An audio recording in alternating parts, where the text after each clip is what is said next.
నీ చేతితో నన్ను పట్టుకో, నీ ఆత్మతో నన్ను నడుపు. శిల్పి చేతిలో శిలను నేను, అనుక్షణము నన్ను చెక్కుము. శిల్పి చేతిలో శిలను నేను, అనుక్షణము నన్ను చెక్కుము.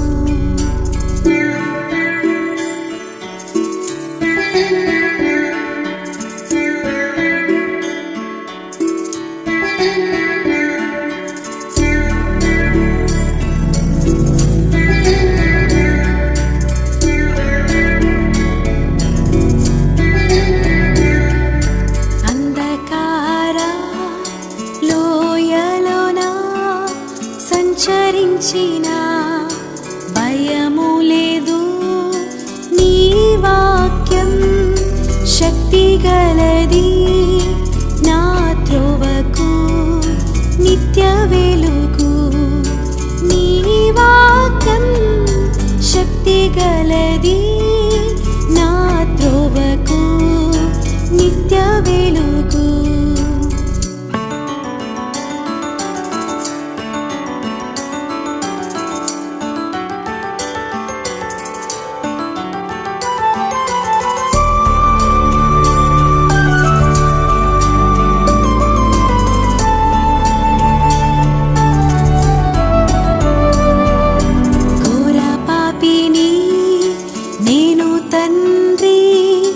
పాపఊబిలో పడియుంటిని, లేవనెత్తుము, శుద్ధి చేయుము, పొందనిమ్ము నీదు ప్రేమను.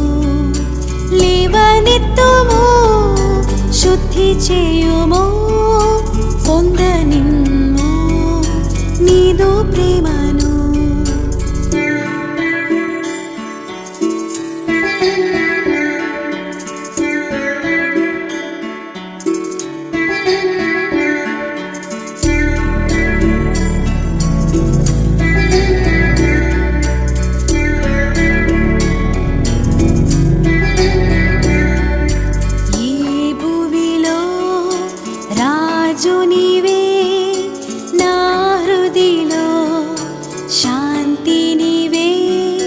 కుమ్మరించుము నీదు ఆత్మను, జీవితాంతము నీ సేవ చేసేదన్. కుమ్మరించుము నీదు ఆత్మను, జీవితాంతము సేవ చేసేదన్.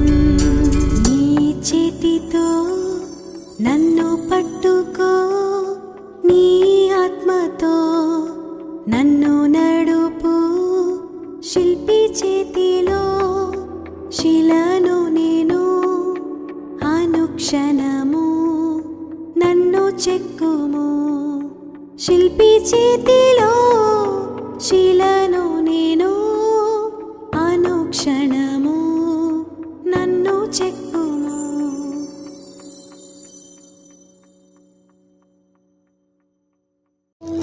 ఆరాధన ద్వారా గణపరిచి ఉన్న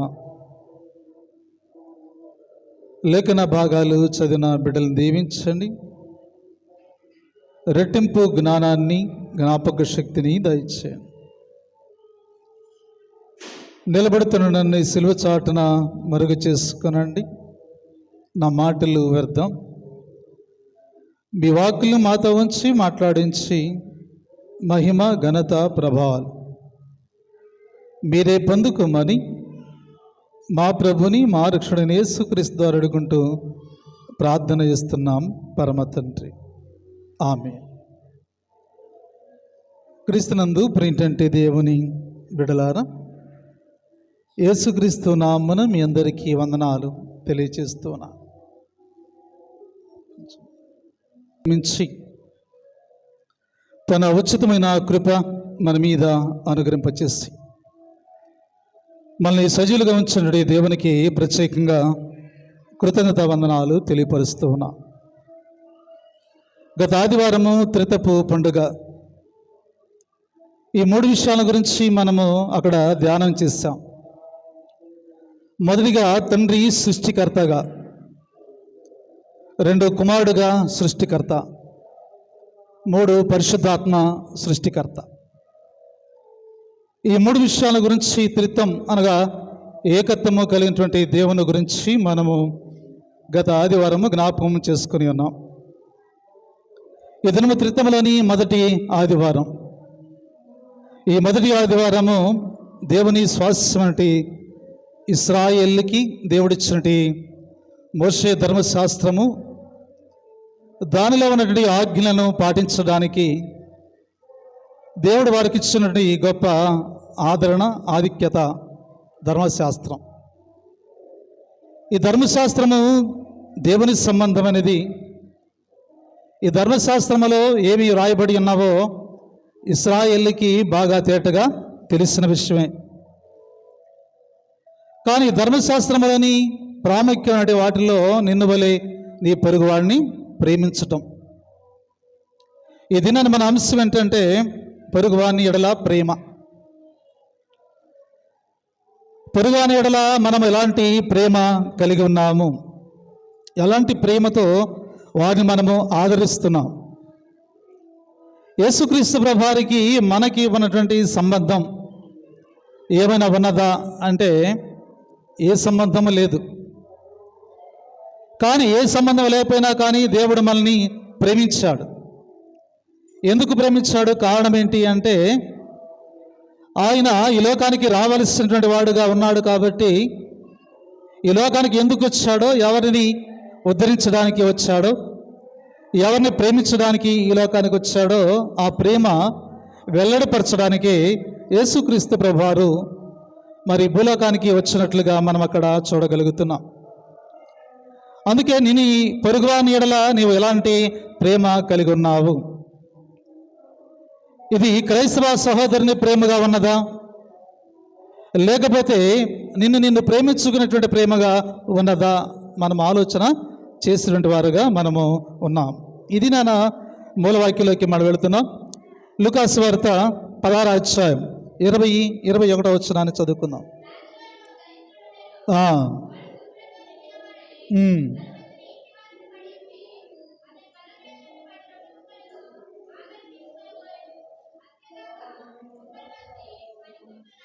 చాలు.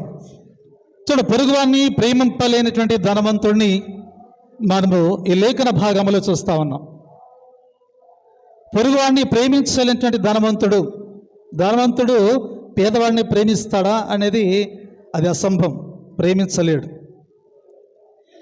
ఎక్కడో ధనవంతుడి దగ్గరికి మనం వెళుతున్నాం, కానీ మనకు కొంచెం ఒక హోదా, ఒక ఆస్తి కొంచెం పెరిగినప్పుడు మనమే పొరుగువాడిని ప్రేమించలేం. మన ప్రక్కన వారిని మనం ప్రేమించలేనటువంటి వారుగా మనం ఉన్నాం. కానీ ఇక్కడ ఏమన్నాడు? పొరుగువాడిని ప్రేమించలేంటి ధనవంతుడు అనగా ఇక్కడ ధనవంతుడు ఒక వ్యక్తి ఉన్నాడు, పేదవాడుగా ఒక వ్యక్తి ఉన్నాడు. ఈ ఇద్దరి సంగతి మనకి తెలిసినదే. ఒకడు లాజరు అనగా పేదవాడు. చూడండి, మరి లాజరు దరిద్రులై ఉండి ఆరోగ్యం సరిగా లేనటువంటి పరిస్థితుల్లో ఉండి ఆకలికి అల్లాడుచు ఉన్నటువంటి ఇతడు ధనవంతుని ఇంటి వాకిట పడిగాపులు కాస్తున్నాడు. ఎందుకు పడిగాపులు కాస్తున్నాడంటే ఆకలితో ఉన్నాడు కనుక, దరిద్రంగా ఉన్నాడు కనుక, మరి తినడానికి ఏమీ లేదు కాబట్టి ఒక ధనవంతుని వాకిటాయిలో ఉంటే ఏదైనా సహాయము చేస్తారేమో, ఆ సహాయం ద్వారా ఆయన ఆహారాన్ని తినవచ్చని ఆశపడి ధనవంతుని ఇంటి దగ్గర, వాకిటి దగ్గర పడిగాపులు కాస్తున్నటువంటి స్థితిని మనం జ్ఞాపకం చేసుకుంటున్నాం. చూడండి, ఈ దరిద్రుడైన లాజరు ధనవంతుడు బయటకు వచ్చినప్పుడల్లా చూస్తున్నాడు. ఎన్నిసార్లు లాజరు పరిస్థితిని చూసినా కూడా ఆయన సహాయము చేయాలని మనస్సు ఆయనకి రాకుండా పోయింది. చాలా మార్లు ధనవంతుడి ఇంటి దగ్గర వాకిట్లో నిలబడి ఉన్నాడు. ఎందుకంటే ధనవంతుడు పోతున్నాడు కానీ తన మనస్సులో ఇతనికి ఏదైనా సహాయం చేయాలనే ఆశ, ఆలోచన అసలు ఏమీ కలగలేదు. కలగపోవడానికి గల కారణం ఏదంటే ధనయామోహము కన్నుల యొక్క పొరలను కమ్మివేస్తున్నది. కాబట్టి దేవుని బిడ్డలారా, అందుకే ఆయన ఏమంటున్నాడంటే ఈ ధనవంతుని యొక్క స్థితి ఎలా ఉన్నదంటే, నాకేమీ కొదువు లేదు, నేను ఎవరికి భయపడాల్సిన పని లేదు, నేను నాకున్నది నేను తినగలుగుతాను, నేను ఎవరికి పెట్టవలసిన అవసరత నాకు లేదు. నేను ఒకరి దగ్గరికి వెళ్ళి చేయి చాపవలసిన అవసరత అంతకన్నా లేదు. ఎవడైనా సరే నా దగ్గరికే రావాలి తప్ప నేను వారి దగ్గరికి వెళ్ళను అనేటువంటి అహంభావము తన మనసులో కలిగినప్పుడు ఇతరులకి సహాయం చేసే మనస్సు వారికి రానే రాదు. కాబట్టి దేవుని బిడ్డలారా, దేవునికి వాక్యాన్ని ఉంటున్న మనము ఈ ఆలోచన కలిగినటువంటి మీరు ఇరువురు కూడా దరిద్రైన లాజరు ధనవంతుడైన బయటికి వచ్చినప్పుడల్లా ఎన్ని మార్లు చూసినా కానీ లాజరు మీద జాలి కలగలేదు. అయినా కానీ లాజరు అక్కడే ఉన్నాడు. ఏమైనా సహాయం చేస్తాడేమో, ఆ సహాయాన్ని పొందుకోవచ్చని ఆశపడ్డాడే తప్ప ఆయన నుంచి ఒక్క సహాయం కూడా ఆయనకి రాలినట్టుగా మనం అక్కడ చూడగలుగుతున్నామని చెప్తున్నాడు. ఈ ధనవంతుడు దేవుని చేత బహుగా ఆశీర్వించబడ్డాడు. చూడు, ఈ ధనవంతుడి గురించి మనం చూస్తా ఉన్నాం. ఈ ధనవంతుడి యొక్క స్థితి ఎలా ఉన్నదంటే బాగా ఐశ్వర్యము కలిగి ఉన్నవాడు. 16వ అధ్యాయము 19వ వచనాన్ని చదువుకుంటే, ధనవంతుడు అక్కడ ఉండేను, అతడు ఊదా రంగు బట్టలు సన్నపు నార వస్త్రము ధరించుకుని ప్రతి దినం బహుగా సుఖపడుచున్నవాడు. చాలు కానీ సన్నపు నార బట్టలు అంటే అది ఎంత ఐశ్వర్యాన్ని కలుగు చేస్తున్నదో ఆ వస్త్రాలకి. చాలా ఖరీదు కలిగిన వస్త్రాలు. అంటే అతడు ఎలాంటి వాడంటే బాగా సంపద కలిగిన వాడు, ఐశ్వర్యము కలిగిన వాడు. కానీ లాజరుకి ఐశ్వర్యము లేదు. ధనవంతుడు ఐశ్వర్యము కలిగిన వాడు, లాజరుకి ఏంటంట ఐశ్వర్యము లేనివాడు అని చెప్తున్నాడు. రెండోదిగా ఈ ధనవంతుడికి దేవుడు మంచి ఆరోగ్యాన్ని ఇచ్చాడు, మంచి ఆరోగ్యాన్ని ఇచ్చాడు. కానీ లాజరుకి ఆరోగ్యము సరిగా లేదు. చూడగా ఆరోగ్యం ఇచ్చాడు. 20వ వచనం చదువుకుందాం. 20వ వచనం అంటున్న మాట మనం చూస్తాం. లాజరు అని ఒక దరిద్రుడు ఉండెను, వాడు కురుపులతో నిండిన వాడై ధనవంతుడి ఇంట వాగిట పడి ఉండెను. చాలు. చూడు, ఇక్కడ లాజరు స్థితి ఎలా ఉన్నది, ధనవంతుని స్థితి ఎలా ఉన్నది అంటే ధనవంతుడు ఆరోగ్యముగా ఉన్నాడు, లాజరు అనారోగ్యంతో ఉన్నాడు. ఎలా ఉన్నాడంట? వాడు కురుపులతో నిండిన వాడై ఉన్నాడు, అసహ్యమైనటువంటి శరీరాన్ని ధరించుకున్నవాడుగా ఆయన ఉన్నాడు. చూడు, మన ఇంట్లోకి కూడా ఎవడైనా వస్తే మనం అసహించుకుంటాం, వేసుకుంటాం. ఎవడైనా అనారోగ్యంతో కురుపులతో సీమ కాడుతూ వచ్చాడు అనుకోండి, మనం ఏం చేస్తాం? వెళ్ళిపో అంటాం. కానీ ధనవంతుడి యొక్క స్థితి కూడా అలాంటిదే. ఆ వాకిటిలో నిలిచి ఉన్నాడు, కానీ ఇలాంటి వాడికి సహాయము చేయకూడదు అనుకుంటున్నాడే తప్ప ఎవడైనా పర్వాలేదులే మనం సహాయం చేస్తే దేవుడు మనకు సహాయం చేస్తాడు అనేటువంటి సహోదర ప్రేమ ఆయనకి లేకుండా పోయింది. కానీ దేవుడు అతనికి ఐశ్వర్యాన్ని ఇచ్చాడు, అతనికి ఆరోగ్యాన్ని ఇచ్చాడు. లాజరుకి ఐశ్వర్యం లేదు, ఆరోగ్యము లేదు అని చెప్తున్నాడు. మూడోదిగా కష్టము లేనటువంటి జీవితము ధనవంతునిది. కష్టం లేని జీవితం ధనవంతునది. ధనవంతుడికి ఏ కష్టం లేనే లేదు. అనేక మంది పనివారు పంటను పండించగలుగుతారు. ఆ పంట ఎక్కడి నుంచి వస్తుందో ధనవంతుడికి తెలియకపోవచ్చు, కానీ పండించేవాడికి తెలుస్తుంది ఆ కష్టం విలువ. కానీ ఈ ధనవంతుడికి కష్టం విలువ తెలియదు. ఎందుకంటే అతను కష్టపడేటువంటి వ్యక్తి కాదు. కానీ ఈ లాజరు కష్టపడేటువంటి వ్యక్తి. చూడండి, ఇక్కడ 16వ అధ్యాయంలో మనం చూస్తూ ఉంటాం. 19వ వచనం చదువుకున్నాం కదా, అతడు బాగా ధనవంతుడు అని చెప్తున్నాడు. కానీ బహుగా సుఖపడుచున్నాడు. శరీరము సుఖాన్ని కోరుకుంటే ఏం జరుగుతుందంట? జీవితంలో మనం పని చేయలేం. సుఖంగా బ్రతకాలి అని ఆశపడితే మనకి అనేక అనారోగ్యాలు రావడానికి సిద్ధంగా ఉంటాయి. కాబట్టి శరీరాన్ని సుఖపెడితే అనారోగ్యం మనకు వచ్చినట్లే. అందుకే శరీరాన్ని మనము కష్టపెట్టాలి. శరీరానికి కావలసిన శ్రమ మనం కలిగి ఉన్నప్పుడు ఖచ్చితంగా దేవుడు మనకు మంచి ఆరోగ్యాన్ని కలుగు చేస్తాడు. కానీ ఈ ధనవంతుడికి దేవుడు ఆరోగ్యాన్ని ఇచ్చాడు, ఐశ్వర్యాన్ని ఇచ్చాడు, కష్టము తెలియకుండా జీవిస్తున్నాడు. కానీ ఈయన కుటుంబం చాలా పెద్దది. ఎలాంటి కుటుంబం అంటే చాలా పెద్ద కుటుంబంగా ఉన్నది అని చెప్తాను. చూడండి, ఇక్కడ లేఖన భాగాన్ని జ్ఞాపకం చేస్తున్నప్పుడు 19వ అధ్యాయం 27వ వచనాన్ని చదువుకుందాం. 27వ వచనం. అలాగైతే నాకు 5 సహోదరులు ఉన్నారు. వారు ఈ వేదనకరమైన స్థలముకి రాకుండా వారికి సాక్ష్యమిచ్చుటకై నా తండ్రి ఇంటికి వారిని పంపవాలని నిన్ను వేడుకొనుచున్నాను అని నేను. ఎంతమంది ఉన్నారండి ఈయనకి? అంటే పెద్ద కుటుంబం, చిన్న కుటుంబమా? పెద్ద కుటుంబమే. అంటే ధనవంతుడికి దేవుడు పెద్ద కుటుంబాన్ని ఇచ్చాడు, లాజరుకి కుటుంబమే లేదు. సింగిల్, ఒకే ఒక్క వ్యక్తి. చూడు, ధనవంతులకు ఉన్నటువంటి వాటిలో ఈయనకి ఏదీ లేదు కదండి. ధనవంతుడికి ఐశ్వర్యం ఉంది, లాజరుకి ఐశ్వర్యం లేదు కదండి. ధనవంతుడికి ఏముందంట, ఆరోగ్యం ఉంది, కానీ లాజరుకి ఆరోగ్యము లేదు. ఇక్కడ ధనవంతుడికి సుఖ జీవితం ఉంది, కానీ లాజరుకి సుఖ జీవితం లేనే లేదు. ఆకలి దప్పులు కలిగిన వాడుగా ఉన్నాడు అని చెప్తున్నాడు. సో నాలుగోదిగా, ధనవంతుడికి 5 సహోదరులు, పెద్ద కుటుంబం ఉంది, కానీ దరిద్రుడైన లాజరుకి దిక్కు మొక్కు ఎవరు లేనే లేరు, ఒక్కడగా మిగిలి ఉన్నాడు అని చెప్తున్నాడు. చూడండి, ఇక్కడ లేఖన భాగాన్ని జ్ఞాపకం చేసుకున్నప్పుడు ఆయన అంటున్నటువంటి మాట, 5వదిగా ఆయన అంటున్న మాట ఏంటంటే, హెచ్చరించుటకు ప్రవక్తలను దేవుడు ఎక్కడికి పంపించాడంటే లాజరు దగ్గర కాకుండా ధనవంతుని దగ్గరకు పంపించాడు. హెచ్చరిక చేస్తున్నాడు. ఏమని హెచ్చరిక చేస్తున్నాడు? ఒకసారి 29వ వచనాన్ని చదువుకుందాం.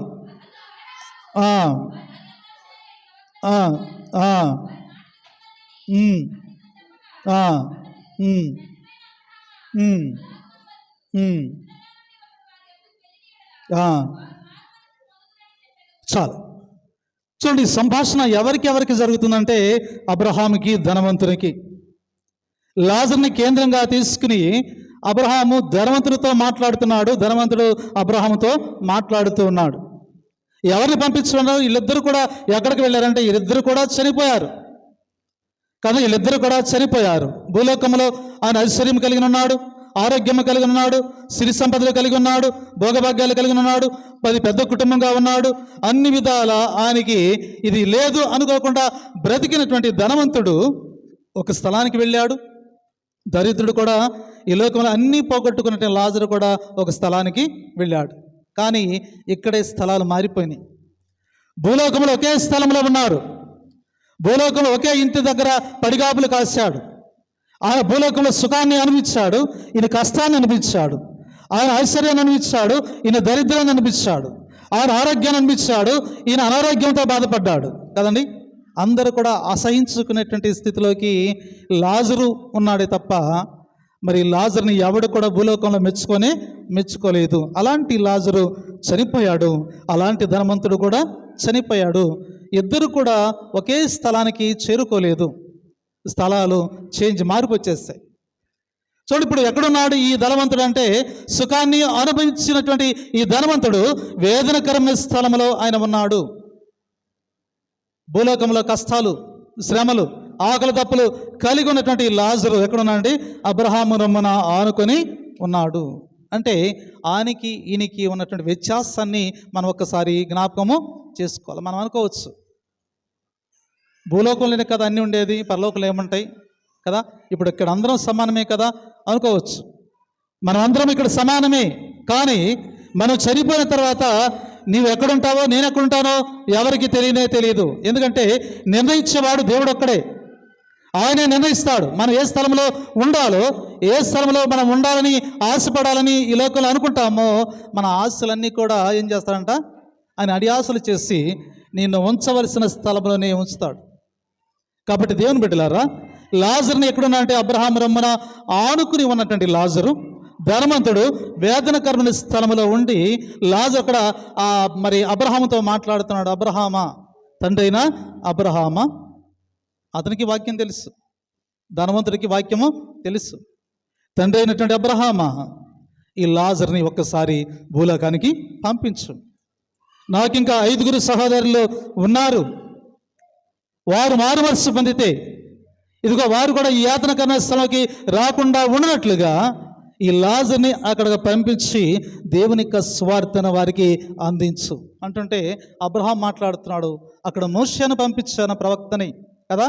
అనేక మంది ప్రవక్తలు అక్కడే ఉండి ప్రవచించారు, కానీ వారి మాట మీరు వినలేదు. మిమ్మల్ని కూడా ఇదే ప్రశ్న అడుగుతాడు దేవుడు కదా. అనేక మంది కాపర్లు వచ్చారు, వారు సువార్త ప్రకటించారు, వారి మాట మీరు వింటున్నారా? వింటలేదు. నిజంగా చెప్పండి, వింటున్నారా? వినడం లేదు కదండి. ఇప్పుడు తెలియదు ఈ బాధ, ఇప్పుడు తెలీదు. దేవుడు ప్రశ్నించినప్పుడు, దేవుడు న్యాయపీఠం మీద ఉన్నప్పుడు, నీవు దోషిగా నిలబడినప్పుడు, అప్పుడు నిన్ను ప్రశ్నించినప్పుడు దానికి సమాధానం చెప్పలేక తలదించుకునేటువంటి దినం రాబోతున్నది. అందుకే దేవుడు అంటున్నాడు, మీరు సజీవులుగా ఉండగానే ప్రవక్తల మాటలు వినాలి, సజీలుగా ఉండగానే దేవుని మాటలు వినాలి, సజీలుగా ఉండగానే దేవునికి లోబడాలి, సజీలుగా ఉండగానే మీ పాపాన్ని ఒప్పుకుని పశ్చాత్తాపడాలి. అప్పుడు శిక్షకి మీరు పాత్రులుగా ఉండరు. కాబట్టి దేవుని బిడ్డలారా, దేవుని వాక్యం వినాలి. మీరు అమ్మా వినండి, అప్పుడే నిద్రపోతున్నారే, వినాలా? వినకపోతే ఆపేస్తా. మీకు ఇచ్చిన సమయం గంటలో ఖచ్చితంగా వినాలి వాక్యం. కాబట్టి దేవుని బిడ్డలారా, దేవుని యొక్క వాక్యాన్ని వింటున్నట్టే మనము మన జీవితాలు తగిన సమయం మందు మనం దేవుడు నుంచి అనగా ఈ లోకం నుంచి దేవుడు మనల్ని వేరు చేస్తాడు. కానీ వేరు చేసినటువంటి స్థలం ఎలాంటిదో ఒకసారి మనం ఆలోచన చేసిన వారుగా మనం ఉన్నాం. ధనవంతుడు సుఖాన్ని అనిపించాడు, కానీ ఎవరికి సహాయము చేయలేదు. ఎవరికైనా సహాయం చేశాడండి? సహాయం చేయలేదు. పొరుగువాన్ని ప్రేమింపలేనటువంటి ధనవంతుడు ఉన్న ఒకటే, ఓడిపోయిన ఒకటే. కాబట్టి దేవుని బిడ్డలారా, అందుకే ఏమంటున్నాడంటే, తండ్రి అంటే అబ్రహామా ఎక్కడ పంపమన్నాడు? ఈ లాజరుని భూలోకానికి పంపించు. చనిపోయిన వారు వచ్చి ఈ వాక్యం చెబితే మీరు వింటారా? బ్రతుకున్న వారు చెబితేనే నిద్రపోతున్నారే కదా, చనిపోయిన వారు చెబితే మీరు వాక్యం వింటారా? పరిగెడతారు కానీ కదండి. కాబట్టి దేవుని బిడ్డలారా, దేవుని యొక్క వాక్యము వినేటువంటి మనస్సు మనకు కలిగినప్పుడు కదండి, వినేటువంటి మనస్సు మనకు కలిగినప్పుడు దేవుని యొక్క ఆలోచన మనతో ఉంటుంది, మనలో ఉంటుంది అది. కాబట్టి దేవుని యొక్క ఆలోచన మనం కలిగి ఉండాలంటే దేవుని వాక్యము మనము వినేటువంటి మనస్సు మనం కలిగి ఉండాలి అని చెప్తున్నాం. కాబట్టి ఈ ధనవంతుడు అంటున్నాడు, వేడుకుంటున్నాడు, తండ్రి అయిన అబ్రహామా ఈ లాజర్ని ఒక్కసారి భూలోకానికి పంపించయ్యా అంటే అబ్రహాం అంటున్నాడు, అక్కడ మోషే ప్రవక్త ఉన్నాడు, ఇంకా అనేక మంది ప్రవక్తలు ప్రవచించి ఉన్నారు, వారి మాటే వినలేదే. లాజరు అనగా మృతుడైనటువంటి లాజరును నేను ఎలా పంపించగలుగుతాను కదండి. లాజరు పంపిస్తే లాజరు చనిపోయిన వాళ్ళందరికీ తెలుసు కదా. లాజరు వెళితే వాళ్ళు ఆయన మాటలు వింటారా? ఇంకేముంది, దెయ్యం వచ్చేసిన పరిగెడతారు కదండి. కాబట్టి దేవుని బిడ్డలారా, అందుకే ఆయన అంటున్న మాట, అన్ని వస్తువులు కలిగి దేవుని బిడ్డలైన ధనవంతుడే పొరుగువారికి సహాయపడలేని జీవితం ఆయనకుంటే కదండి, నిత్య వేదన పడుతున్న స్థలంలోకి వెళ్ళిపోయినట్టు ఆ వ్యక్తి యొక్క పరిస్థితి ఎలా ఉన్నదో ఒకసారి 24వ వచనాన్ని చదువుకుందాం కదండి. తండ్రి అయిన అబ్రహామా నా యందు కనికరపడి తన వ్రేలు కొనను నీళ్ళలో ముంచి నా నాలుక చలార్చుటకు లాజరుని పంపము, నేను ఈ అగ్ని జ్వాలలో వేదన పడుచునని కేకలు వేసి చెప్పాను. ఏమండి, ఇప్పుడేమో లాజరు ఏలు కొనగోరుని ముంచి ఆ నీళ్ళతో నా నాలుక తడుపయ్యా అని అడుగుతున్నావే. నువ్వు ధనవంతుడుగా ఉన్నప్పుడు నీ వాకిటిలో నిలబడ్డాడు కదా, ఎన్నో దినాలు ఎన్నో రోజులు ఎన్నో అడిగాడు కదా, ఆకలి అవుతుందయ్యా భోజనం పెట్టని అడిగితే ఎప్పుడైనా నువ్వు సహాయం చేసావా? ఎప్పుడైనా కనికరపడ్డావా? ఎప్పుడైనా ఆయన మీద జాలిపడ్డావా? జాలిపడలేదు. అందుకే ఏ కొలతకి ఆ కొలతే ఉంటుంది మనం అనుకోవచ్చు కదా, అందుకే మనం కూడా ఏమనుకోవాలంటే, మనం సహాయం చేస్తే దేవుడు మనకు సహాయము చేస్తాడు. మనకి ఇతరులను ప్రేమిస్తే దేవుడు మనల్ని ప్రేమిస్తాడు. మన సహోదరులను ప్రేమిస్తే మనల్ని ఆయన ప్రేమిస్తాడు. మన సహోదరులను ద్వేషిస్తే ఆయన మనల్ని ద్వేషించడానికి సిద్ధంగా ఉన్నాడు. నీ ప్రేమ ఎలా ఉన్నది? ధనవంతుడు వేదన పడుతున్నాడు, అగ్ని జ్వాలల్లో వేదనకరణ స్థలంలో ఉన్నాను, దాహం వేస్తుంది, ఇక అన్నాడా మంచినీళ్ళు ఇవ్వమని కోరుకోలేదు. కానీ ఈ లాజరు ఏలు యొక్క కొన నీళ్ళల్లో ముంచి ఆ నీళ్ళల్లో నుంచి ఒక్క చుక్క నా నాలుక అందించయ్యా చాలు, ఇంతకన్నా నాకేమీ వద్దు అని వేదనతో తండ్రి నటి అబ్రహామా అని కనికరపడు అని చెప్తున్నటువంటి మాట మనం అక్కడ చూస్తున్నాం. కానీ ఇప్పుడు దేవుడు అంటున్నాడు, అబ్రహాముతో అంటున్నాడు, అయ్యా నా మీద కనికరపడు అని అడుగుతున్నావే. పేద లాజరు మీద కనికరపడ్డావా? నీవు ధనవంతుడిగా ఉన్నావు కదా, కొంచెం భోజనం పెడితే నీ సొమ్మేం పోతుందా కదా, ఏం పోదు కదా. మరి అలాంటి వ్యక్తి మీద కనికరపడపోతే దేవుడు నీ మీద ఎలా కనికరపడతాడు? మనం అందరం అనుకోవచ్చు, చనిపోయిన తర్వాత మేము చూస్తామా అనుకోవచ్చు. కానీ మన జీవితం, అసలైన జీవితం చనిపోయిన తర్వాతే. బ్రతుకున్నటువంటి జీవితం 80 సంవత్సరాలు లేదా 60 సంవత్సరాలు 80 సంవత్సరాలు బాగా పుణ్యం చేసుకుంటే 100 సంవత్సరాలు బ్రతుకుతామేమో కదండి. బ్రతికిన కాలమైనా అక్కడ 900 సంవత్సరాలు బ్రతకాలి దేవునితో. ఈ 100 సంవత్సరాలు లెస్ చేస్తే 1000 ఏండ్ల పరిపాలన మనం ఉండాలి అక్కడ. 1000 ఏండ్ల పరిపాలన 100 సంవత్సరాలు పోతే ఇంకా ఏముందా, 900 సంవత్సరాలు దేవునితో కలిసి మనం బ్రతకాలంటే ఎంత వేదన పొందాలో ఒకసారి ఆలోచన చేయాలి. అందుకే మీరు సజీవులుగా ఉండగానే దేవుని వాక్యాన్ని వినాలి. మీరు సజీవులుగా ఉండగానే మీ పాపాలని విడిచిపెట్టాలి. మీరు సజీవులుగా ఉండగానే మీ తప్పులు మీరు సరిచేసుకోవాలి. మీరు సజీవులుగా ఉండగానే ఇతరులకి సహాయం పడాలి. మీరు సజీవులుగా ఉండగానే సహోదరుల మీద ప్రేమ కలిగి ఉండండి. పైకి కాదు వందనాలు పెట్టేది, మనస్ఫూర్తిగా పెట్టండి. ఎందుకంటే మనస్ఫూర్తిగా పెట్టిన వందనాలు దేవునికి పెట్టినట్లే. పెదవులతో పెట్టే వందనాలు ఇతరులకి సహోదరులకు పెట్టినటువంటిది. మనస్ఫూర్తిగా దేవునికి వందనాలు చెల్లించాలి. నిజంగా మనం దేవుని బిడ్డలు అయితే మన మనస్సులో కదండి అసూయ ద్వేషాలన్నిటినీ ఓ ప్రక్కన పెట్టి అది నెట్టివేద్దాం. అవి ఉండవు. పరిపూర్ణ మనస్సు కలవారమై దేవుని సన్నిధానంలో సహోదర ప్రేమను మించిన ప్రేమ మరొకటి లేనే లేదు. ఆ ప్రేమ ద్వారా దేవుడు నిన్ను ప్రేమించాడు. మొట్టమొదటి చెప్పాను, దేవునికి మనకి ఏమైనా సంబంధం ఉందా అని కదా. ఏ సంబంధం ఉంది? ఏ సంబంధం లేకపోయినా ఆయన మనల్ని ప్రేమించాడు. ఎప్పటి వరకు ప్రేమించాడంటే ఆయన ముదుమవచ్చు వరకు మనల్ని ప్రేమిస్తూనే ఉన్నాడు. ఆయన రక్తము దారబోసేంత వరకు, ఆయన ప్రాణాన్ని ఈ లోకం నుంచి విడిచిపెట్టేంత వరకు కూడా ఆయన మనల్ని ప్రేమిస్తూనే ఉన్నాడు అని చెప్తా. అలాంటి ప్రేమ కలిగి మనం జీవించాలి. లాజరు ధనవంతుని యొక్క జీవితాన్ని మనం చూస్తే కదా, ఎవరి ప్రేమ గొప్పదండి? ఎవరి ప్రేమ గొప్పది? లాజరు ప్రేమ గొప్పదా, ధనవంతుని ప్రేమ గొప్పదా? కదమ్మా, లాజరు ప్రేమే గొప్పది. ఎందుకంటే లాజరు దేవుణ్ణి ప్రేమించాడు, దేవుడు లాజరుని ప్రేమించాడు, వీళ్ళిరువురు సహోదరుల్ని ప్రేమించాడు, వేదన చెందాడు, బాధపడ్డాడు, ఆకలి దప్పులు కలిగి ఉన్నాడు. కానీ ఎక్కడ దొంగతనం చేయలేదు, ఎక్కడ దారిదోపులు చేయలేదు, ఎక్కడ దేవుని చెడ్డ పేరు తీసుకురాలేదు, ఎక్కడ అబద్ధం ఆడలేదు, ఎక్కడ ఏమీ చేయలేదు. కానీ దేవునికి నమ్మకంగా బ్రతికాడు, ఈ లోకను వెళ్ళిపోయాడు.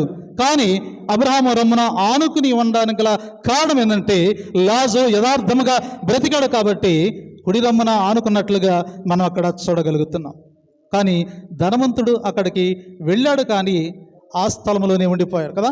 వేదనకరణ స్థలంలో ఉన్నాడు, అబ్రహాము రొమ్మున ఆనుకుని ఉన్నాడు. అంటే ఆకాశానికి భూమికి ఎంత ఇత్యాసం ఉన్నదో లాజరుకి ధనవంతుడికి అంత ఇత్యాసము దేవుడు అక్కడ చూపించినట్లుగా మనం అక్కడ చూడగలుగుతున్నాం. కాబట్టి దేవుని బిడ్డలారా, దేవుని యొక్క వాక్యాన్ని వింటున్నా మనం ఇప్పుడు మనం సమానంగానే ఉన్నామా? సమానంగానే చెప్పండి, ఉన్నామా? ఏమ్మా మాట్లాడరే?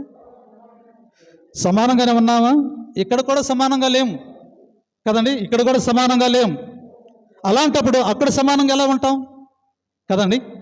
వేదనకరమైన స్థలంలోనేమో ధనవంతుడు ఉన్నాడు, మరి సంతోషకరమైన మరి స్థలంలోనేమో ఎవరున్నారంట, లాజరు ఉన్నాడు. కానీ ఇక్కడ మనం ఎలా ఉన్నాము? అందరము సమానంగా ఉన్నామా కదండి? సమానంగా ఉన్నామా? సమానంగా లేము. ఇప్పుడు మనకు ఒక మంత్రి గారు వచ్చాడు అనుకోండి చర్చిలోకి, మీరందరూ ఏం చేస్తారండి? ఏం చేస్తారు చెప్పండి? ఏం చేస్తారు? లేచి నిలబడతారు కదండి. ఒక కాపరు వచ్చాడు, ఏం చేస్తారు మీరు? ఒక కాపరు వచ్చాడు, ఏం చేస్తారు మీరు? వందనాలు పెడతారు తప్ప లేచి నిలబడరు కదా. అంటే కాపరికి విలువ లేదు కదండి.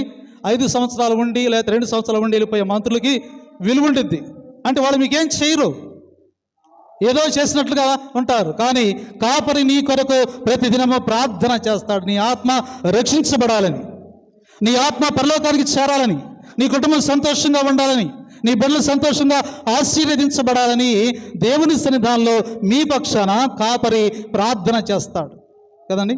కానీ ప్రార్థించే కాపరికి విలువ ఉండదు కదండి. 5 సంవత్సరాలు ఒకసారి వచ్చిపోయేటువంటి వారికి మాత్రం గొప్ప విలువనిస్తాం మనం కదండి. ఇక్కడ కూడా మనకు ఒకే స్థలంలో లేము, ఇప్పుడు మనం చనిపోతే ఎక్కడికి వెళ్తాం? నిజంగా అబ్రహాము దగ్గరికి వెళ్తామా, లేకపోతే వేదనకరమైన స్థలంలోకి వెళ్తామా?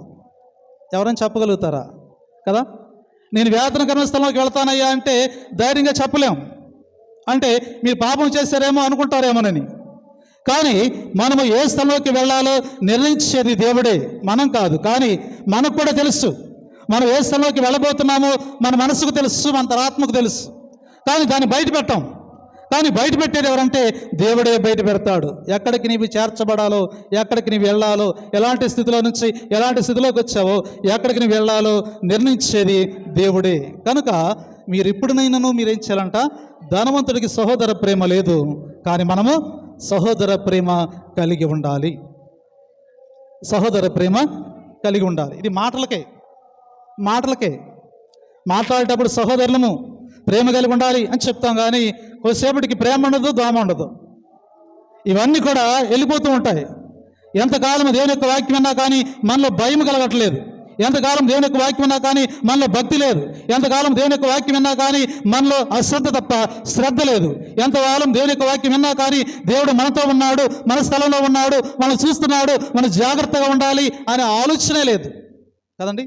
ఈ ఆలోచన, ఈ తలంపులు లేనంత కాలం మనం దేవునికి దూరంగానే ఉండిపోతాం. దేవుడు నెట్టివేస్తాడు కదండి, మిమ్మల్ని నెట్టివేస్తాడు. మీ పేరేందో నాకు తెలియదని చెప్పేటువంటి దినము రాబోతున్నది. కనుక ధనవంతులాగా మనం ఉండకుండా ఎలా ఉండాలంట, సహోదర ప్రేమ కలిగిన వారమై మనము ఉండాలి అని చెప్తున్నాడు. రెండవ విషయాన్ని జ్ఞాపకం చేస్తున్నాడు. రెండవ విషయం అంటే, పొరుగువాన్ని ప్రేమించని వాడు దేవుణ్ణి కూడా ప్రేమించలేడు. చూడండి, ఇక్కడ యోహాను రాసిన మొదటి పత్రిక 4వ అధ్యాయము 20వ వచనాన్ని చదువుకుందాం. ఎవడైనాను నేను దేవుని ప్రేమించుచున్నానని చెప్పి తన సహోదరుని ద్వేషించిన ఎడల అతడు అబద్ధికుడును, తాను చూసిన తన సహోదరుని ప్రేమింపినవాడు తాను చూడని దేవుణ్ణి ప్రేమింపలేడు కదండి. ఇప్పుడు మాట్లాడుతున్న మాట అటువంటి ఏంటంటే సహోదర ప్రేమ, పొరుగువాడిని ప్రేమించడం కదండి. పొరుగువాడంటే ఎవడండి? పొరుగువాడంటే ఎవడు? చాలాసార్లు మీతో చెప్పాను ఈ మాట. పొరుగువాడంటే అవసరంలో ఉన్నవాడు, నీ ఇంటి ప్రక్కడో లేకపోతే నీ ముందు వాడో కానీ కాడు కదండి. పొరుగువాడు ఎవడంటే అవసరతలో ఉన్నవాడు, బాధలో ఉన్నవాడు, అక్కరలో ఉన్నవాడు, గాయపడిన వాడికి మనం ఏం చేయాలంటే కట్లు కట్టాలి. గాయపడిన వాడు హృదయము గాయపరుచున్నప్పుడు మనం ఏం చేయాలంటే వారికి మనం చేయాలి, సహాయము చేయాలి, మాట సహాయము చేయాలి. ఆదరించడం అంటే వాడిని వెళ్ళి మాట సహాయం చేయాలి. మేమున్నాము, భయపడవద్దు, ఒక ధైర్యం, ఒక భరోసా మనం ఇవ్వగలగాలి. అది సహోదరి యొక్క ప్రేమ, పొరుగు అనే యొక్క ప్రేమ అని కలుగుతున్నాడు. కానీ ఇక్కడ యెరూషలేము నుంచి యెరికో పట్టణానికి వెళుతున్న వ్యక్తిని మనం చాలాసార్లు గమనించాం కదండి. యెరూషలేము నుంచి యెరికో పట్టణానికి వెళుతున్న వ్యక్తి దొంగల చేత కొట్టబడిన వాడై కొర ప్రాణంతో ఉన్నప్పుడు కదండి, 10 ధర్మశాస్త్రోపదేశకులు వచ్చారు, చూశారు, వెళ్ళారు. శాస్త్రులు వచ్చారు, చూశారు, వెళ్ళారు కదండి. వాళ్ళందరికీ తెలుసు సహాయం చేయాలని. మనకెందుకు ఈ బాధ అని వెళ్ళిపోయారు వాళ్ళు. కానీ ఒక సమరయుడు మాత్రము అక్కడికి వచ్చాడు. అతను చూసి వెళ్ళలేదు. అతను చూసి వెళ్ళాడా? కొర ప్రాణముతో ఉన్న వ్యక్తికి ద్రాక్ష రసముతో కట్లు కట్టి ఎక్కడ తీసుకు తన వాహనం మీద ఎక్కించి పూటకుళ్ళి వాన దగ్గరకు తీసుకువెళ్ళి ఆయనకి కొంత ధనం ఇచ్చి మళ్ళీ నేను తిరిగి వచ్చేంత వరకు ఇతను బాగు చేయి, ఇతనికి ఎంతైతే ఖర్చు అవుతుందో మళ్ళీ నేను తిరిగి నీకు వచ్చి ఇస్తానని చెప్పాడు. ఒక బాధ్యత కలిగినటువంటి వ్యక్తిగా చెప్పాడు కదండి. ఈ సమరయుడు ఎందుకు పనికినటువంటి ఒక వ్యక్తి.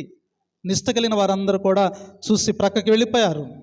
కానీ సమరయుడు మాత్రము అతను జాగ్రత్తగా తీసుకెళ్ళి పూటకూళ్ళి వాని దగ్గరికి పెట్టాడు కదండి. మై నైబర్, ఎవడు నా సహోదరుడు, ఎవడు నా పొరుగువాడు అంటే ఆ పొరుగువాడు అక్కర్లో ఉన్నవాడే నాకు పొరుగువాడు. కానీ సమరయుడికి ఈ దెబ్బ తగిలిన వ్యక్తికి ఏమైనా సంబంధం ఉందా? ఆయన రక్త సంబంధమా, లేకపోతే స్నేహితుడా, ఆయన బంధువా? ఏ సంబంధం లేదు. కానీ మానవత్వం కలిగిన వాడై సహాయం చేసేటువంటి మంచి మనసు ఉంది కాబట్టి ఆ మనస్సు కలిగి అతన్ని తీసుకుని వెళ్ళినట్లుగా మనం అక్కడ చూస్తాం. అందుకే పొరుగువాన్ని ప్రేమించిన వాడు దేవుణ్ణి ఎలాగూ ప్రేమిస్తాడు, దేవుని ఎలాగూ ప్రేమిస్తాడు. ఇలా చెప్పుకెళ్తే చాలా సందర్భాలు ఉన్నాయి మనకి కదండి. మనలో నుంచే బోళని సందర్భాలు ఉన్నాయి, మన ప్రేమ నుంచే బోళని సందర్భాలు చెప్పచ్చు. కానీ ఇలా చెబితే మీ మనసు చాలా నొచ్చుకునిద్ది. కానీ దేవుని బిడ్డలారా, దేవుని యొక్క వాక్యాన్ని వింటున్నట్టు మనము ఎవడైనానో దేవుని ప్రేమిస్తున్నాడని చెప్పి తన సహోదరుని ద్వేషించిన ఎడల వాడు అబద్ధికుడు, వాడు అబద్ధం ఆడిన వాడుగా ఉంటాడు, వాడు అబద్ధికుడుగా ఉన్నాడు అని చెప్తున్నా. కాబట్టి దేవుని బిడ్డలారా, దేవుని యొక్క వాక్యాన్ని వింటున్నాం మనం. అందుకే యోహాను రాసిన ఈ మొదటి పత్రిక 3వ అధ్యాయం 17వ వచనాన్ని చదువుకుందాం. 17వ వచనం అమ్మా, 17వ వచనం అమ్మా. మీరు ఇదేనా చెప్పమ్మా చదువు. ఉమ్, ఉమ్, ఉమ్. యోహాను రాసిన మొదటి పత్రిక 3వ అధ్యాయము 17వ వచనం. ఈ లోకపు జీవనోపాధి కలవాడై ఉండి తన సహోదరుని లేమి కలుగుట చూసి అతని ఎడల ఎంత మాత్రమో కనికరమో చూపని వాని యందు దేవుని ప్రేమ ఎలాగూ నిలుచును. ఎందుకు మీరు తప్పు చదువుతున్నారు కదా? నేను కరెక్ట్గానే చెబుతున్నాను కదా? ఎందుకు తప్పు చదువుతున్నారు మీరు కదా? ఏనండి ఈ లోకంలో ఆయన మాట్లాడుతున్న మాట ఏమనంటున్నాడంటే, ఈ లోకపు జీవనోపాధి కలిగిన వాడయుండి తన సహోదరులు లేమి కలుగుట చూసి అతను ఇలా ఎంత మాత్రమో కనికరమో చూపని వాని యందు దేవుని ప్రేమ ఎలాగూ నిలుచును. ఎలా నిలిచిద్దండి? నువ్వు బాగా సంపాదించావు, నీ సహోదరుడు బాగా సితికిపోయాడు, కొంత సహాయం చేయొచ్చు కదా? అలా సహాయం చేయకుండా దేవుని సన్నిధికి వచ్చి ప్రభా అని ప్రార్థించిన వాడు ఆ ప్రార్థన దేవుడు ఆలకిస్తాడండి? ఆలకించని. మీకు మళ్ళా చెబుతున్నా, ఆలకించడు. సహోదర ప్రేమ కలిగి ఉండండి. సహోదర ప్రేమ కలిగి ఉండండి. రక్త సంబంధుల్ని మర్చిపోవద్దు. మనకి ఎవరయ్యా పగస్తులు అంటే రక్త సంబంధులే కదా. ఎక్కడి నుంచే పగస్తులు రారు, మనకి రక్త సంబంధుల పగస్తులు. కానీ మనం ప్రేమించగలిగితే వాళ్ళలో ఉన్న కఠినమైన హృదయము కరిగిపోయి ఒక్క దినాన నీ గురించి పశ్చాత్తాపడతారు. అలాంటి నిలబరమైనటువంటి ప్రేమ, నిలకడమైన ప్రేమ మనకి కలిగి ఉండాలి కదా. నీవు ఎక్కువగా ప్రార్థన చేస్తేనే ఎక్కువ సుపనాతనం ఉండేది నీలో. నేను చాలామందిని చూసి, చాలా కుటుంబాలను చూసా కదా. మనం ఎంత బాగా ప్రేయర్ చేస్తామో మన పక్క ఉన్న తోడుకోళ్ళనే పలకరియం. పద్దాకు ప్రేమిస్తామంటాము, పద్దాకు ప్రార్థన చేస్తాం కదండి. పక్కనున్న అన్ననే ప్రేమించలేము. అందుకే ప్రభు యొక్క వాక్యం చెప్తుంది, నీ సహోదరుని ప్రేమించలేని వాడు నీవు దేవుని ప్రేమిస్తున్నావంటే నీవు అబద్ధం ఆడుతున్నావు, నువ్వు అబద్ధికుడివి అని చెప్తున్నావు. కాబట్టి దేవుని బిడ్డలారా, అలాంటి అబద్ధపు జీవితం మనకు అక్కర్లేదు కదండి. ఉంటే యథార్థంగానే ఉండాలి కదండి. నులివెచ్చని జీవితం మనకొద్దు. ఉంటే చల్లగా ఉండండి, లేకపోతే వెచ్చగా ఉండండి, కానీ నులివెచ్చని జీవితం మనకి అక్కరలేదు. కాబట్టి దేవుని బిడ్డలారా, అందుకే ఆయన అంటున్న మాటను మరొకసారి గమనించాం. లూకాసు వార్త 19వ అధ్యాయం 8వ వచనాన్ని చదువుకుందాం. లూకాసు వార్త 19వ అధ్యాయం 8వ వచనాన్ని.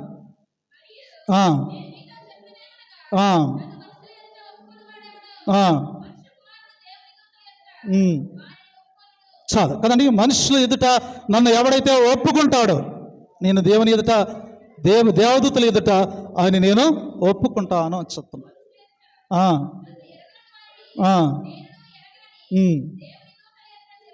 చాలు. మనం ఏమనుకుంటున్నామంటే, మనం ఎన్ని పొరపాట్లు చేసినా దేవుడు మనల్ని ప్రేమిస్తాడు కదా, క్షమిస్తాడు కదా అంటే దేవుడు అంటున్నాడు, నన్ను ఒప్పుకోని వాడిని నేను కూడా ఒప్పుకోను అన్నాడా అనలేదండి? వినండి అమ్మా, అన్నాడా అనలేదా? వినాలి. మీరు నా వైపు చూడండి, నా వైపు చూస్తే మీకు అర్థమైంది వాక్యం కదా. దేవుడు అంటున్నాడు, ప్రేమిస్తున్నాడు, ద్వేషిస్తాడని ఉంటాడు కదండి. మీరు మాట విననప్పుడు మిమ్మల్ని కొడతానికి కూడా ఆయన సిద్ధంగానే ఉన్నాడు. కాబట్టి దేవుని బిడ్డలు, అందుకే ఆయన అంటున్నాడు, నన్ను ఎవడైతే మనుషు ఎదుట ఒప్పుకుంటాడో నేను వారిని అక్కడ ఒప్పుకుంటాను, దేవదూతల ఎదుట వారిని నేను ఒప్పుకుంటాను. నన్ను ఎవడైతే ఒప్పుకోకుండా ఉంటాడో నేను కూడా వాడిని ఒప్పుకోను అని చెప్తున్నాను. కాబట్టి దేవుని బిడ్డ, సహోదర ప్రేమ కలిగి ఉండండి కదండి. సహోదర ప్రేమ కలిగి ఉండండి. ఒకరినిలా ఒకరు ప్రేమ కలిగి ఉండండి కదండి. మనం బాగా ప్రేమించిన వాళ్ళని ఒక మాట అంటాం. ఒక మాట అనగానే వాళ్ళు ఏం చేస్తారు? ముఖం మార్చుకుంటారు, అలుగుతారు, వెళ్ళిపోతారు కదండి, మాట్లాడరు. ఎందుకు మనం అలాగంటున్నాం కదా? వాళ్ళని మనం గర్దిస్తున్నాం. ఎందుకంటే వారు మంచి మార్గంలోకి నడిపించడానికి కదండి, ఒక మంచి మార్గంలోకి నడిపించడానికి మన స్నేహితులను, మనం బాగా ప్రేమించిన వారిని గర్దిస్తాం, గాయపరుస్తాం. అలా గాయపరిచామని వాళ్ళు ముఖం చిన్నబుచ్చుకుని అలిగి వెళ్ళిపోతే కదండి, అది ఏమంటారు? కృతజ్ఞత లేనివారుగా ఉంటాం. ఎందుకంటే ఒక వ్యక్తిని మనం సరిచేయాలి, ఒక వ్యక్తిని మనం గద్దించాలి, ఒక వ్యక్తికి మనం బుద్ధి చెప్పాలి. బుద్ధి చెప్పినప్పుడు సరైనటువంటి మార్గంలోకి దేవుడు వారిని నడిపిస్తారు. ప్రేమ లేకపోవటం కాదు అక్కడ. గద్దించడం అంటే కోపంతోనో లేకపోతే ద్వేషంతో కాదు, కానీ ప్రేమతోనే గద్దిస్తాం. ప్రేమతో గద్దించినప్పుడు దానికి లోబడి దానితో కలిసి జీవించేవాడు కదండి ఆశీర్వాదాలు పొందుకోవడానికి దేవుడు సిద్ధంగా ఉన్నాడు. వారి మీద దేవుని యొక్క ఆశీర్వాదాలు ఇవ్వడానికి సిద్ధంగా ఉన్నట్లుగా మనం అక్కడ చూడగలుగుతున్నాం. చాలామంది మనకిష్టమైన వారిని ఒక మాట అనగానే చాలు వాళ్ళు అలిగి వెళ్ళిపోతూ ఉంటారు కదండి. వాళ్ళు అలిగి వెళ్ళిపోతూ ఉంటారు. ఈ అలిగిలిన కొన్నాళ్ళ తర్వాత తెలిసింది నిజంగా మనల్ని ఎందుకు ఈ మాట అన్నాడు అంటే, అప్పుడు కొన్ని దినాల తర్వాత నా మంచి కొరకే ఆయన నన్ను గద్దించాడు కనుక నేను తెలుసుకోలేకపోయినని పశ్చాత్తాపడే దినము రాబోతున్నది. కాబట్టి దేవుని బిడ్డలారా, దేవుని యొక్క వాక్యాన్ని వింటున్న మనం ఎలా ఉండాలంటే పొరుగువాడిని ప్రేమించేటువంటి వారుగా ఉండాలి. యోహాను రాసిన మొదటి పత్రిక 3వ అధ్యాయం 10వ వచనాన్ని చదువుకుందాం. 10వ వచనాన్ని,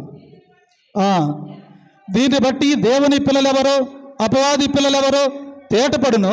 నీతి జరిగించని ప్రతివాడును తన సహోదరుని ప్రేమని ప్రతివాడును దేవుని సంబంధులు కారు. చాలమ్మా, ఏమన్నాడ? దేవుని సంబంధులు కారు.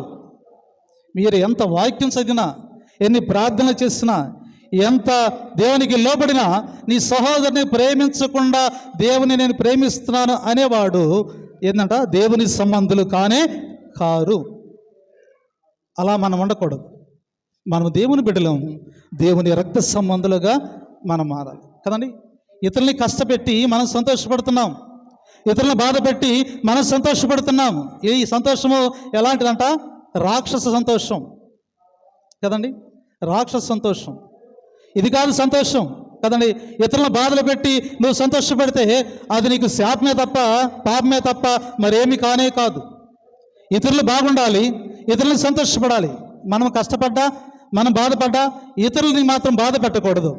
అలా బాధ పెట్టిన వాడు దేవుని దృష్టిలో శాపగ్రస్తుడిగా మార్చబడతాడు అని చెప్పి. కాబట్టి దేవుని బిడ్డలారా, అందుకే లేఖన భాగాన్ని జ్ఞాపకం చేస్తున్నప్పుడు యోహాను రాసిన మొదటి పత్రిక 2వ అధ్యాయం 9, 10, 11 వచనాలు చదువుకుందాం.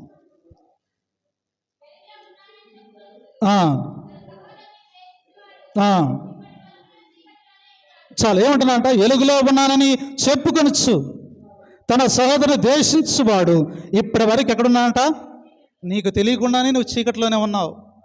మీరు అనుకున్నారు వెలుగులో ఉన్నానులే అనుకుంటున్నారు కదండి.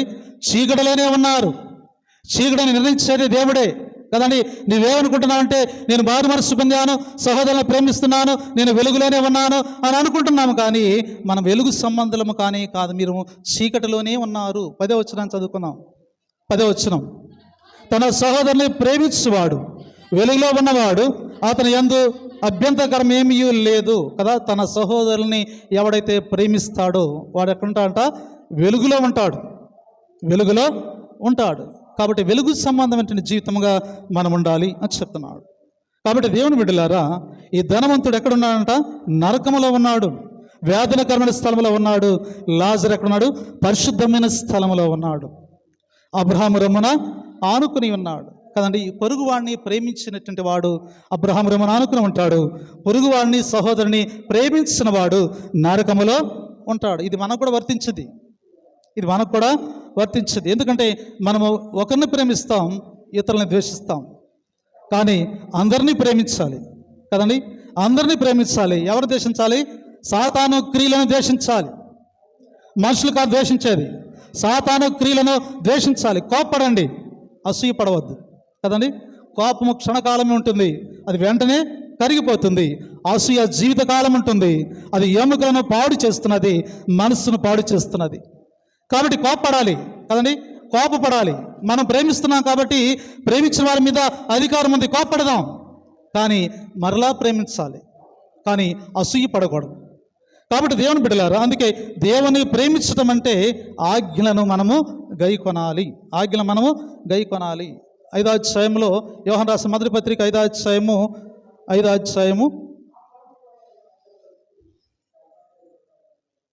3వ వచనం చదువుకుందాం. మనం ఆయన ఆజ్ఞలు గైకొనుటయే దేవుణ్ణి ప్రేమించుట.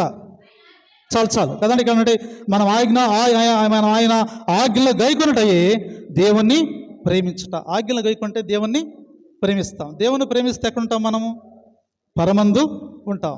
దేవుని ద్వేషిస్తే నరకంలోకి ఉంటాం. అలాంటి జీవితం మనకొద్దు. మనము ఇతరులని ప్రేమించేటువంటి వారుగా మనం ఉండాలి అని చెప్తున్నాం. అందుకేనంటే యేసుక్రీస్తు ప్రభువు వారు ఇచ్చిన ఆజ్ఞల్లో ప్రాముఖ్యం ఉంది. నిన్ను వలే నీ పొరుగువాడిని ప్రేమించు. చిన్న మాట కలిగినప్పుడు, కోపము మీ మీద కలిగినప్పుడు మీరు బాధపడకూడదు కదండి, సరి చేసుకోవాలి. కోపపడినటువంటి వ్యక్తిని మనం ఏం చేస్తామంటే శత్రువుగా చూడకూడదు కదండి.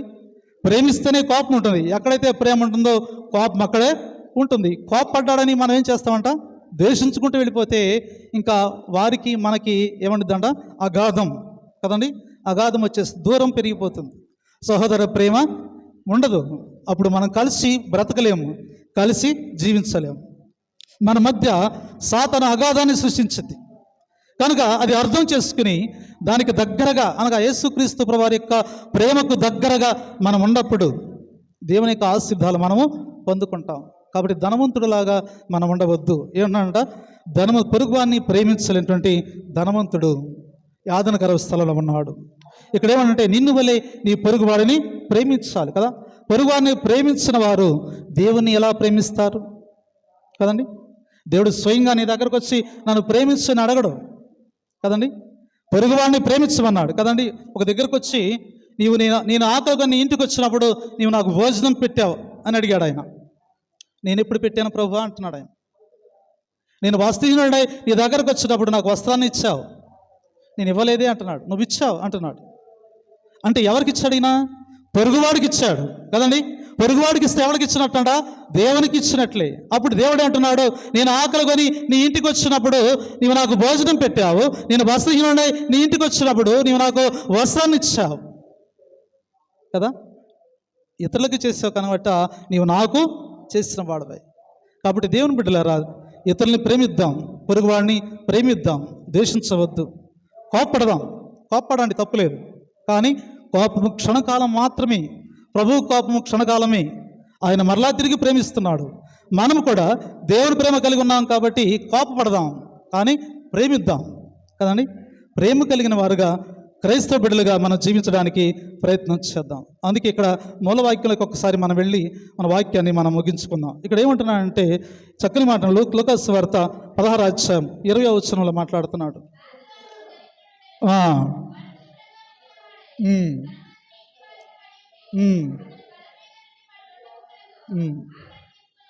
చాలు కదండి.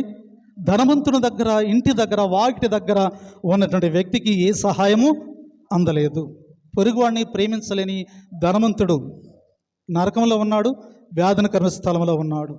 అలాంటి స్థలంలోకి మనం వెళ్ళాలా? వెళ్ళకూడదు కదండి. అలా ఉండకుండా దేవుని మనస్సు కలిగి ఇతరులకు సహాయం చేసేవారుగా మనం ఉందాం. పొరుగువాడిని ప్రేమించలేని వాడు దేవుని ఎలాగో ప్రేమిస్తాడు. నిన్న వల్ల నీ పొరుగువాడిని నువ్వు ప్రేమించగలిగితే దేవుణ్ణి నువ్వు ప్రేమించిన వారు అవుతావు. నీ మనుషుల ఎదుట నువ్వు దేవుని ఒప్పుకుంటే దేవదూతల ఎదుట నిన్ను దేవుడు ఒప్పుకోవడానికి సిద్ధంగా ఉన్నాడు. కాబట్టి నేను కూడా పగలు, ప్రతీకారాలు, దేశాలు, అసూయలు అన్నిటినీ మానివేద్దాం. స్వచ్ఛమైన జీవితం, దేవుని యొక్క జీవితం కలిగి మాదిరికరముగా మనము జీవించే కాలం చాలా చిన్నది. మన కాలానికి గ్యారంటీ లేదు. మన బట్టలకి గ్యారంటీ ఉంటుంది, వస్తువులకి గ్యారంటీ ఉంటుంది, కానీ జీవితానికి గ్యారంటీ లేదు. దేవుడి తప్ప. దేవుడు ఎప్పుడు పిలుస్తాడో తెలియదు. ఈ చిన్న జీవితాన్ని పగ, ప్రతీకారము, దేశము, అసూయ అలుగుతూ మనము జీవితాన్ని పాడు చేసుకోకుండా స్వేచ్ఛమైనటువంటి జీవితంగా కదండి, మంచి ప్రేమ కలిగి ఇతరుల కొరకు మరి ప్రార్థించేవారుగా ఉండడానికి ప్రయత్నం చేద్దాం. అలా చేయడానికి పరిశుద్ధాత్మ దేవుడు సహాయం చేసి నడిపింపచేయునుగాక. సమస్త జ్ఞానం ఇచ్చిన దేవుని సమాధానం యేసుక్రీస్తు వలన మీ హృదయములకు, మీ తలంపులకు కావలి ఉండునుగాక.